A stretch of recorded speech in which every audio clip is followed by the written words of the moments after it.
Hello అండి, welcome to హన్విక్ vlogs. Today recipe వచ్చేసి హల్వా అండి. ఇది గుమ్మడికాయతో చేసిన హల్వా అండి. దీంట్లో చాలా పోషకాలు ఉంటాయండి. గుమ్మడికాయ చాలా మంచిదండి. చిన్న పిల్లల నుంచి పెద్దవాళ్ళ వరకు చాలా మంచిది. లేడీస్కి అయితే ఇంకా చాలా మంచిదండి. ఈ గుమ్మడికాయలో ఉండే సీడ్స్ కూడా చాలా మంచిదండి. వాటిని ఎండబెట్టుకొని పొడి చేసుకొని పొద్దున్నే కనుక మనం వాటర్లో కలుపుకొని తాగితే చాలా ప్రయోజనాలు ఉన్నాయండి. దీనికోసమని ముందుగా ఏం చేయాలంటే ఒక మీడియం సైజ్ గుమ్మడికాయ తీసుకోండి. తీసుకొని దాన్ని అయితే బాగా తురుముకోండి.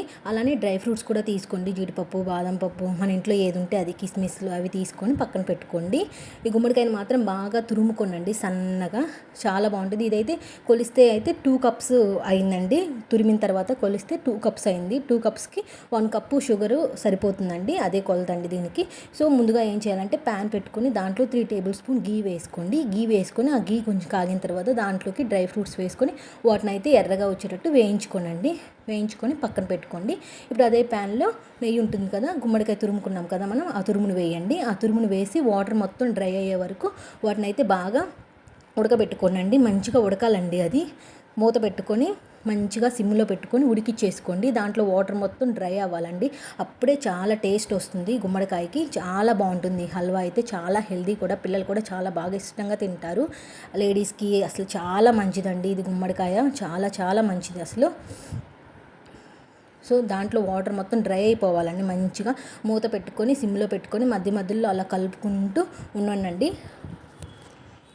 ఓపిక్గా చేసుకోవాలండి దీన్ని. ఓపిక్గా చేసుకుంటే చాలా మంచిగా ఉంటుంది. హై ఫ్లేమ్లో పెట్టుకొని ఉడికించుకోకూడదండి. సిమ్లోనే పెట్టుకోవాలండి. సిమ్లో పెట్టుకొని మంచిగా మధ్య మధ్యలో అలా కలుపుకుంటూ ఉండాలి. సో వాటర్ మొత్తం డ్రై అయిన తర్వాత చిన్న గ్లాస్ తోటి మిల్క్ పోసుకోండి. చిన్న గ్లాస్ సరిపోతుందండి. చిక్కటి ఫుల్ క్రీమ్ మిల్క్ ఉంటాయి కదా, ఆ మిల్క్ పోసుకోండి. వన్ గ్లాస్ సరిపోతుంది. పాలు కూడా పోసుకొని ఆ పాలు కూడా ఆ తురుముకి పట్టేటట్టు మంచిగా సిమ్లో పెట్టుకునే జరగాలండి. ప్రాసెస్ మొత్తం సిమ్లోనే జరగాలి. హై ఫ్లేమ్లో అస్సలు జరిగితే బాగోదండి, ఉడకదు, పచ్చివాసన వస్తుంది. అసలు తినేటప్పుడు కూడా అస్సలు బాగోదండి. సో అందుకని చెప్పి సిమ్లో పెట్టుకొని మంచిగా ఓపిక్గా అప్పుడప్పుడు కలుపుకుంటూ మూత పెట్టుకొని ఉడికిచ్చేసుకోండి. నేను వీడియోలో చూడండి, ఎవ్రీ 5 మినిట్స్కి ఒకసారి ఆ 2 మినిట్స్కి ఒకసారి మంచిగా మూత తీసి అలా కలుపుకుంటూ మంచిగా అంతా కలుపుకోండి. బాగా ఉడుకుతుంది. మంచిగా ఆ పాలు అన్నీ దానికి పడతాయండి. మంచిగా చాలా బాగుంటుంది టేస్ట్ కూడా. అసలు డైరెక్ట్గా తినలేని వాళ్ళైతే ఇలా మంచిగా హల్వా చేసుకొని మంచిగా తినొచ్చండి. సో పాలు కూడా మొత్తం దాంట్లోకి డ్రై అయిపోయిన తర్వాత దీంట్లోకి చెప్పాను కదండి 2 కప్స్ తురుమైందని చెప్పాను కదా. సో 1 కప్పు సరిపోతుందండి. సో ఇక్కడ నేను 1/2 కప్పు బెల్లం వేసుకున్నాను. అలానే 1/2 కప్పు షుగర్ వేసుకున్నాను. మీకు బెల్లం కావాలంటే బెల్లం వేసుకోవచ్చు మొత్తం, లేదా షుగరే కావాలంటే షుగర్ కూడా వేసుకోవచ్చు అండి. ఇంకా స్వీట్ ఎక్కువ తినే వాళ్ళైతే ఇది కప్పు సరిపోతుంది. అదే స్వీట్ మేము కొంచెం తక్కువ తింటామంటే కొంచెం తక్కువ తీసుకోండి. అచ్చం బెల్లంతో అయినా చేసుకోవచ్చు, అలానే అచ్చం పంచదారతో అయినా చేసుకోవచ్చు అండి.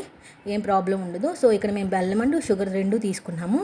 సో చూసారు కదండి, ఆ వాటర్ కూడా మొత్తం డ్రై అయిపోవాలి. ఆ బెల్లం షుగర్ కరిగి ఆ వాటర్ ఉంటాయి కదా, ఆ వాటర్ మొత్తం దానికి పడతాయండి. మంచిగా సిమ్లో పెట్టుకుని ఉడికిచ్చేసుకుంటే అది కూడా డ్రై అయిపోవాలి మొత్తం.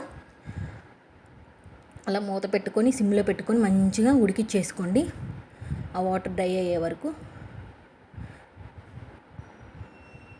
టేస్ట్ అయితే చాలా బాగుంటుందండి. అసలు షుగర్ కూడా మాకైతే కరెక్ట్గా సరిపోయింది, స్వీట్ కూడా. సో ఫైనల్గా ఆ స్టేజ్లో ఉన్నప్పుడు డ్రై ఫ్రూట్స్ యాడ్ చేసుకోండి. మేమైతే కిస్మిస్లు ఏం వేయించలేదండి, డైరెక్ట్గా అలా వేసుకోండి. అలా వేసుకుంటేనే బాగుంటుంది. వాటి నెయ్యిలో వేయించితే ఏంటంటే ఉబ్బుతాయండి, ఉబ్బితే అలా బాగోద్దు. సో ఇలానే డైరెక్ట్గా వేసుకోండి. కిస్మిస్లు ఒకటి చాలా బాగుంటాయి.